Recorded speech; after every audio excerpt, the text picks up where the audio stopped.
کہاں سے کہاں بات چلی گئی. پھر بھی آپ غور و تحقیق کر کے ایک کو سپورٹ کریں, پورے دلائل کے ساتھ, جذبات سے ہٹ کر, تقریروں سے متاثر نہ ہو. تقریروں کا مطلب سیاسی لیڈر جو ایک دوسرے کے خلاف تقریریں کرتے ہیں. خود انصاف کا سہارا لے کے, لا یجرمنکم شنآن قوم علی الا تعدلوا, اے ایمان والو کسی قوم سے دوستی تمہیں بے عدلی پہ مجبور نہ کرے. ایسا نہ ہو کہ عقیدت محبت میں حد سے تجاوز کرنا شروع کر دو. نبی صلی اللہ علیہ وسلم نے بعض کیسز میں یہودی کے حق میں فیصلہ کیا ہے, یہودی کے حق میں کہ اس میں یہودی ٹھیک ہے نا, اور بعض کیسز میں آپ نے یہودی کے خلاف بھی فیصلہ کیا ہے. تو بعض ممکن ہے کوئی یہودی ایجنٹ تو دور کی بات, یہودی ہو کے بھی برحق ہو, اور یہ بھی ممکن ہے کہ کوئی یہودی ہو کے یا یہودیوں کا ایجنٹ ہو کے حق سے ہٹتا چلا جا رہا ہو. تو جو صحیح بات ہے اس کو صحیح کہنا چاہیے, اور دلوں کے حالات اللہ جانتا ہے. کسی کے دل میں گھس گھس کے فیصلہ کرنا, یہ یوں کر رہا ہے تو یہ اس کی وجہ یہ ہے, تو یہ ہم ظاہر کو اس کے مکلف ہیں. تو کہاں سے کہاں بات چلی گئی. تو میں یہ عرض کر رہا تھا کہ اللہ تعالیٰ نے ہمیں کیا حکم دیا کہ محبت, میں یہ عرض کر رہا تھا غلط چیز کی بھی محبت ہوتی ہے تو انسان اس کے حصول کی کوشش میں لگ جاتا ہے. لوگوں کو چرس سے, ہیروئن سے عشق ہو جاتا ہے, اور ناجائز عشق ہو جاتے ہیں. ان کو پتا ہے کہ صحت کے لیے نقصان دہ, ملنے والا کچھ بھی نہیں ہے, پھر بھی پاگل ہو جاتے ہیں, صحتیں برباد کر دیتے ہیں. تو اب سوچو میرے بھائی, جس کے برحق ہونے کا یقین ہو انسان کو, دلائل سے اس کا برحق ہونا ثابت ہو گیا ہو, تو اس کی محبت جب دل میں بیٹھے گی تو پھر آپ کیسے پیچھے ہٹو گے.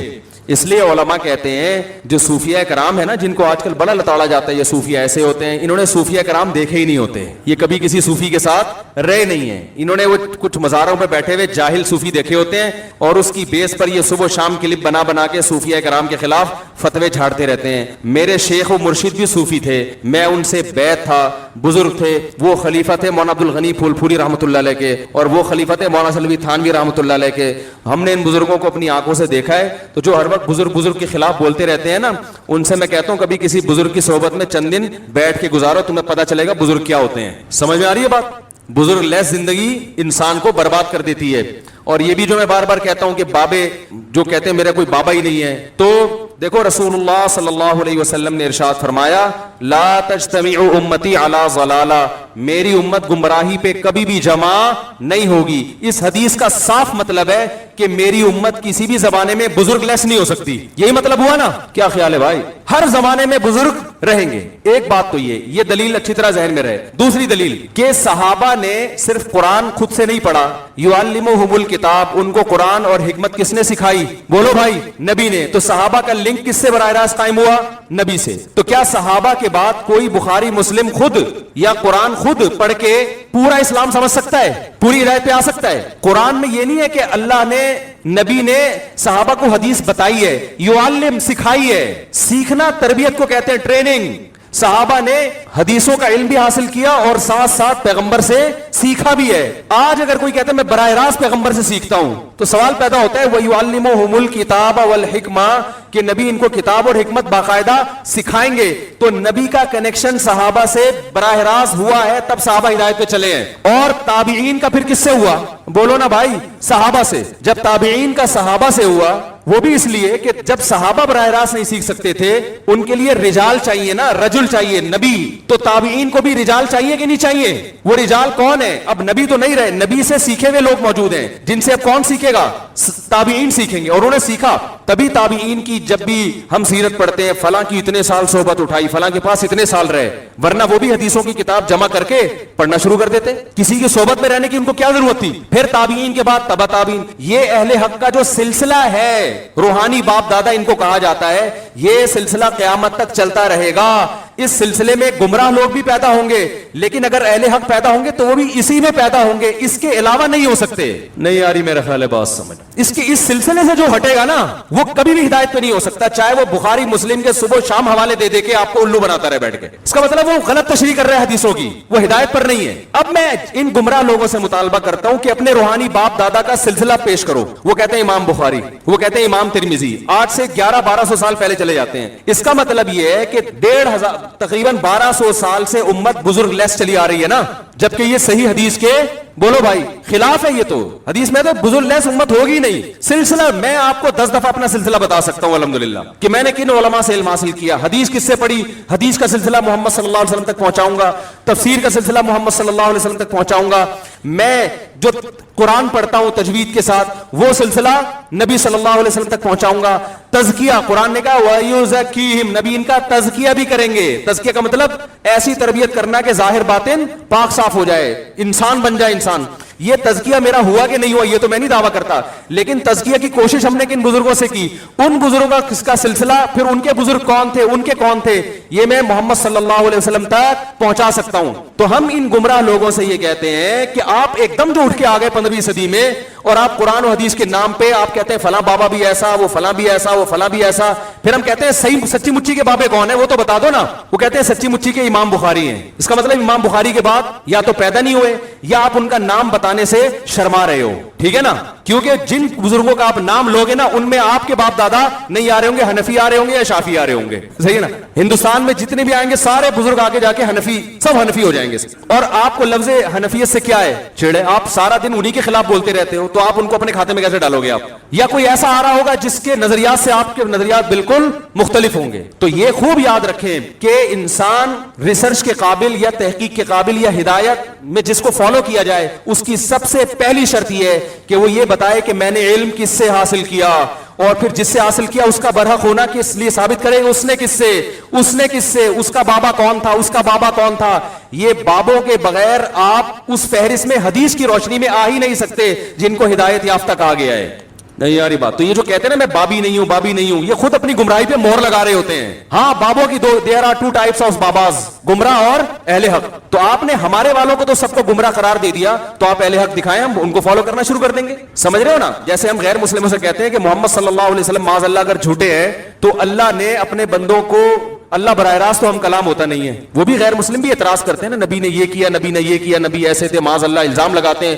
ایک 9 سال کی بچی سے شادی کر لی, ہم اس کے دلائل دیتے ہیں بھائی یہ اس کلچر میں معیوب نہیں تھا اور اس کی کیا کیا حکمت, نہ یہ تو معاذ اللہ ایسے تھے. وہ بہت سارے اعتراضات کرتے ہیں. تو ہم کہتے ہیں گل ویلے دی تے پھل موسم دا. مختصر بات یہ کہ اللہ اپنے بندوں سے ہدایت جو دی ہے, یا تو اللہ کا بندوں سے کوئی لنک ہی نہیں ہے, اس نے پیدا کر کے چھوڑ دیا. یہ تو عقل نہیں مانے گی نا.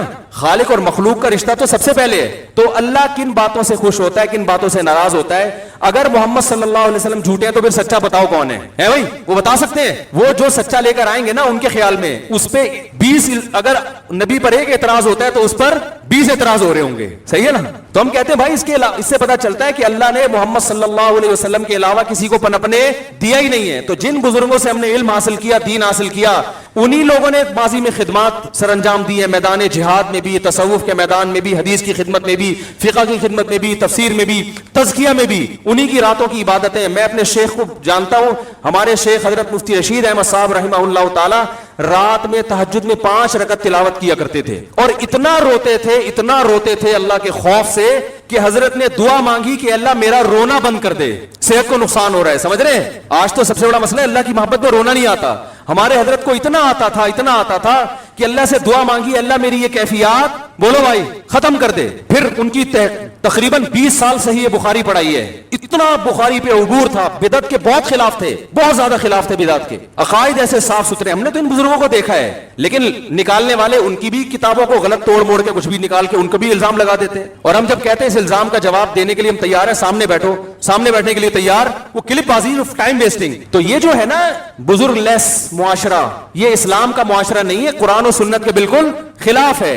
سمجھ رہے کہ نہیں سمجھ رہے؟ تو آپ کو تربیت کرنی ہے, کسی اللہ والے سے تعلق قائم کرنا پڑے گا, جو آپ کا تزکیہ کرے, آپ کو تمیز سکھائے, سب سے پہلے آداب سکھائے, آپ کو محبت سکھائے, آپ کو آپ کا ظرف بڑا کر دے کہ اختلاف رائے جب ہوتا ہے مسائل میں تو اس کو پیش کرنے کا کیا طریقہ ہوتا ہے. میں سمجھا پا رہا ہوں اپنی بات. تو ہم نے جن بزرگوں کو دیکھا, جن اکابر کو دیکھا, ہم نے ان میں اللہ کا خوف پایا. ہمارے حضرت رحمہ اللہ تعالیٰ کا تقوی ایسا مشہور تھا کہ ان کے بارے میں مشہور تھا کہ کوئی ایڑی چوٹی کا زور لگا دے, کوئی چیز اگر ناجائز ہے نا وہ ان سے کروا نہیں سکتا. جس چیز کا ثابت ہو گیا نا کہ یہ کیا ہے, غلط ہے شریعت میں. اور بہت سی چیزوں میں انہوں نے اپنے بزرگوں سے اختلاف بھی کیا ہے, وہ ہم بھی کرتے ہیں. ان کی رائے اگر بدل گئی تو انہوں نے کہا ٹھیک ہے, لیکن احترام کے ساتھ. انہوں نے فتوے نہیں لگائے. مفتی رشید احمد صاحب فرض نماز کے بعد اجتماعی دعا کو نہیں مانتے تھے, اس کا کوئی ثبوت نہیں ہے. ان کے استاذ مانتے تھے, لیکن دونوں میں محبت, احترام. حضرت نے پورا رسالہ لکھ دیا کہ فرض نماز کے بعد اجتماعی دعا ثابت نہیں ہے, لیکن حضرت نے کلپ بنا کے عوام میں آگ بولو بھائی نہیں لگائی. تنزیہ جملے لکھ کے جو لوگ دعا مانگ رہے ہیں ان کو, ان کی نفرت ہے کہ ان کو تو کچھ بھی نہیں آتا. ایک دفعہ ایک عالم آئے, بڑے عالم ہے ملک کے, وہ آئے, انہوں نے نماز پڑھائی.